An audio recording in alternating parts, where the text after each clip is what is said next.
Thiruvananthapuram medical college ആശുപത്രിയിൽ ഹൃദ്രോഗി മരിച്ച സംഭവത്തിൽ വീഴ്ചയില്ലെന്ന് ഡോക്ടർമാരുടെ മൊഴി. മാനദണ്ഡങ്ങൾ പാലിച്ചെന്നാണ് ഡോക്ടർമാരുടെ മൊഴി. DME ഉടൻ അന്തിമ റിപ്പോർട്ട് ആരോഗ്യമന്ത്രിക്ക് സമർപ്പിക്കും. വിവരങ്ങളുമായി ഡാൻ കുര്യൻ അല്പസമയത്തിനകം നമുക്കൊപ്പം ചേരും. ഡാൻ കുര്യനിലേക്ക് നമ്മൾ കടക്കുകയാണ്. ഡാൻ, നമുക്കറിയാം ആരോഗ്യ മേഖലയെ, ആരോഗ്യ വകുപ്പിനെ ഒക്കെ വല്ലാതെ പ്രതിസന്ധിയിലാക്കിയ മറ്റൊരു വിഷയം കൂടിയായിരുന്നു ഈ ഒരു ഹൃദ്രോഗി വേണു എന്ന് പറയുന്ന കൊല്ലം സ്വദേശി മരണപ്പെട്ട സംഭവം. ഈ സംഭവത്തിൽ തുടക്കം മുതൽ ഈ തിരുവനന്തപുരം മെഡിക്കൽ കോളേജിലെ ഡോക്ടർമാർ പറഞ്ഞിരുന്ന വിശദീകരണം അവരുടെ ഭാഗത്തു നിന്ന് യാതൊരു വീഴ്ചയും ഇല്ല എന്നുള്ളതാണ്. ഇപ്പോൾ ആരോഗ്യ വകുപ്പിന്റെ അന്വേഷണം പുരോഗമിക്കുമ്പോൾ ആ അന്വേഷണത്തോടും അവർ മൊഴി നൽകിയിരിക്കുന്നത് സമാനമായ രീതിയിൽ തന്നെയാണല്ലേ? ഈ അന്തിമ റിപ്പോർട്ട് അതെപ്പോഴാണ് സമർപ്പിക്കുന്നത് ഡാൻ?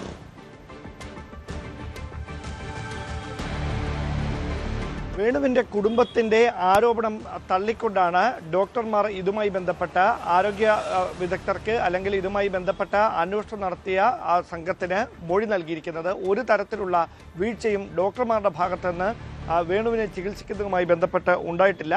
വേണുവിൻ്റെ കുടുംബത്തിൻ്റെ പരാതി അടിസ്ഥാനരഹിതമാണ്. ചികിത്സയിൽ കൃത്യമായി തന്നെ മാനദണ്ഡങ്ങൾ പാലിച്ചിട്ടുണ്ട്. എല്ലാ മാനദണ്ഡങ്ങളും ഉറപ്പുവരുത്തിക്കൊണ്ട് തന്നെയാണ് വേണുവിൻ്റെ ചികിത്സ നടന്നത് എന്നതടക്കമുള്ള കാര്യങ്ങൾ കൃത്യമായി ഈ റിപ്പോർട്ടിൽ പരാമർശിക്കുന്നുണ്ട്. അതോടൊപ്പം ഈ ഡോക്ടർമാരുടെ മൊഴിയെടുത്തതിന് പുറമെ വേണുവിൻ്റെ കുടുംബാംഗങ്ങളുടെയും മൊഴി ഈ സംഘം രേഖപ്പെടുത്തും. അതിനുശേഷമായിരിക്കും അന്തിമ റിപ്പോർട്ട് തയ്യാറാക്കുക.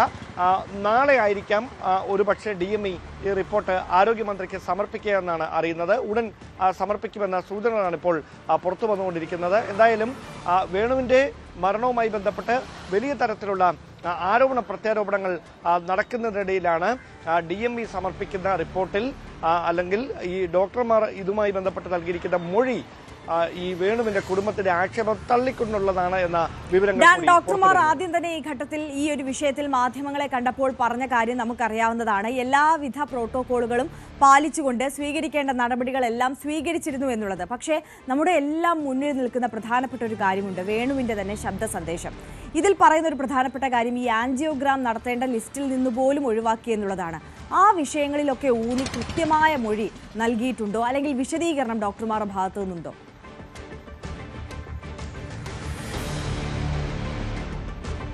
അതായത് വേണുവിൻ്റെ ക്രിയേറ്റിൻ ലെവലിൽ ചില താളപ്പിഴകൾ ഉണ്ടായിരുന്നു. അതായത് അങ്ങനെയാണ് പെട്ടെന്ന് ആൻജിയോഗ്രാം നടത്താൻ കഴിയാത്തൊരു സ്ഥിതിയിലേക്ക് എത്തിയത് എന്നായിരുന്നു കഴിഞ്ഞ ദിവസം കാർഡിയോളജി വിഭാഗം മേധാവി മാധ്യമങ്ങളോട് പ്രതികരിച്ചത്. ഒരുപക്ഷെ അതേ കാര്യം തന്നെയാണ് അദ്ദേഹം ഈ മൊഴിയായും അന്വേഷണ സംഘത്തിന് നൽകിയിരിക്കുന്നത് എന്നാണ് വിവരം. അതായത് അത്തരത്തിൽ പെട്ടെന്ന് ആൻജിയോഗ്രാം നടത്താൻ കഴിയുന്ന തരത്തിൽ സ്റ്റേബിൾ ആയിരുന്നില്ല വേണുവിന്റെ ശരീരം. അതുകൊണ്ട് തന്നെയാണ് പെട്ടെന്ന് ആൻജിയോഗ്രാമോ അല്ലെങ്കിൽ അതിനെ തുടർന്ന് ആൻജിയോപ്ലാസ്റ്റി ഉൾപ്പെടെ നടത്താനുള്ള തീരുമാനങ്ങളിലേക്ക് പോകാതിരുന്നത്. അതിന് മറ്റ് മരുന്നുകൾ നോക്കി ക്രിയാറ്റിന്റെ ലെവല് നോർമൽ ആക്കിയതിനു ശേഷം മാത്രമേ തുടർ നടപടികളിലേക്ക് കടക്കാൻ കഴിയുകയുള്ളായിരുന്നു എന്ന നിലപാടിലാണ് കാർഡിയോളജി വിഭാഗം. ഇത് തന്നെയാണ് മാധ്യമങ്ങളോട് കഴിഞ്ഞ ദിവസം ആവർത്തിച്ചുള്ള ചോദ്യങ്ങൾക്ക് കാർഡിയോളജി വിഭാഗം മേധാവി തന്നെ ഉത്തരം നൽകുകയും ചെയ്തത്. എന്തായാലും അത് തന്നെയാണ് ഈ ഡോക്ടർമാരുടെ സംഘം, ചികിത്സിച്ച ഡോക്ടർമാരുടെ സംഘം മൊഴിയായി അന്വേഷണ സംഘത്തിനും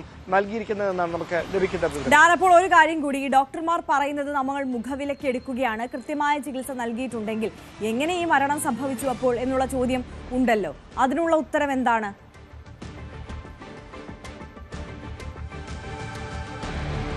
അത് കൃത്യമായി ഡോക്ടർമാർ തന്നെയാണ് അതിൽ ഉത്തരം പറയേണ്ടത്. അതിൽ എന്താണ് അവർ വ്യക്തമായ ഒരു സൂചന, അതായത് ഒരുപക്ഷെ ഈ നേരത്തെ തന്നെ ഈ പക്ഷാഘാതം ഉൾപ്പെടെ അദ്ദേഹത്തിന് വന്നിട്ടുണ്ട് എന്നാണ് അവരുടെ വിലയിരുത്തൽ. അങ്ങനെ ഈ ക്രിയാറ്റിൻ ലെവൽ നോർമലാക്കിക്കൊണ്ട് ആൻജിയോഗ്രാം ഉൾപ്പെടെയുള്ള മറ്റ് തുടർ നടപടികൾ ചെയ്യുന്നതിന് വേണ്ടി പ്രൊസീജിയറുകൾ നടപ്പിലാക്കുന്നതിന് വേണ്ടി കാത്തിരിക്കുകയെന്നവർ അതിനിടയിൽ പെട്ടെന്ന് വീണ്ടും ആരോഗ്യനില വഷളാകുന്ന ഒരു സാഹചര്യം ഉണ്ടാകുകയും അത് മരണത്തിലേക്ക് നയിക്കുകയുമായിരുന്നു എന്നാണ് ഡോക്ടർമാർ കഴിഞ്ഞ ദിവസം വ്യക്തമാക്കിയത്. അതിനപ്പുറത്തേക്ക് വളരെ സ്പെസിഫിക് ആയിട്ട് ഏതെങ്കിലും തരത്തിലുള്ള ഒരു ചികിത്സാ പിഴവ് മൂലമല്ല ഈ മരണം സംഭവിച്ചിരിക്കുന്നത് എന്ന വിശദീകരണമാണ് മെഡിക്കൽ കോളേജ് ആശുപത്രിയിലെ ഈ വേണുവിനെ ചികിത്സിച്ച ഡോക്ടർമാരുടെ ഭാഗത്ത് നിന്ന് DMEക്ക് ഉൾപ്പെടെ നൽകിയിരിക്കുന്നതെന്നാണ് നമുക്ക് ലഭിക്കുന്ന സൂചന. ഡാൻ, അപ്പോൾ നമുക്ക് മുന്നിലുള്ള വേണുവിന്റെ പരാതി, കുടുംബത്തിന്റെ പരാതി, ആരോപണങ്ങൾ, ആക്ഷേപങ്ങൾ, ഇതെല്ലാം ഈ ഡോക്ടർമാർക്ക് ഈ മെഡിക്കൽ അല്ലെങ്കിൽ കണ്ടീഷൻ എങ്ങനെയായിരുന്നു വേണുവിൻ്റേത് എന്നുള്ളത് കൃത്യമായി കമ്മ്യൂണിക്കേറ്റ് ചെയ്യാൻ കഴിയാതെ പോയതിന്റെ പേരിൽ മാത്രമുണ്ടാകുന്ന ആരോപണങ്ങളാണ് എന്ന നിലയിലാണ് ഡോക്ടർമാർ ഇതിനെ വിശദീകരിക്കുന്നത്. അങ്ങനെയാണോ മനസ്സിലാക്കേണ്ടത്?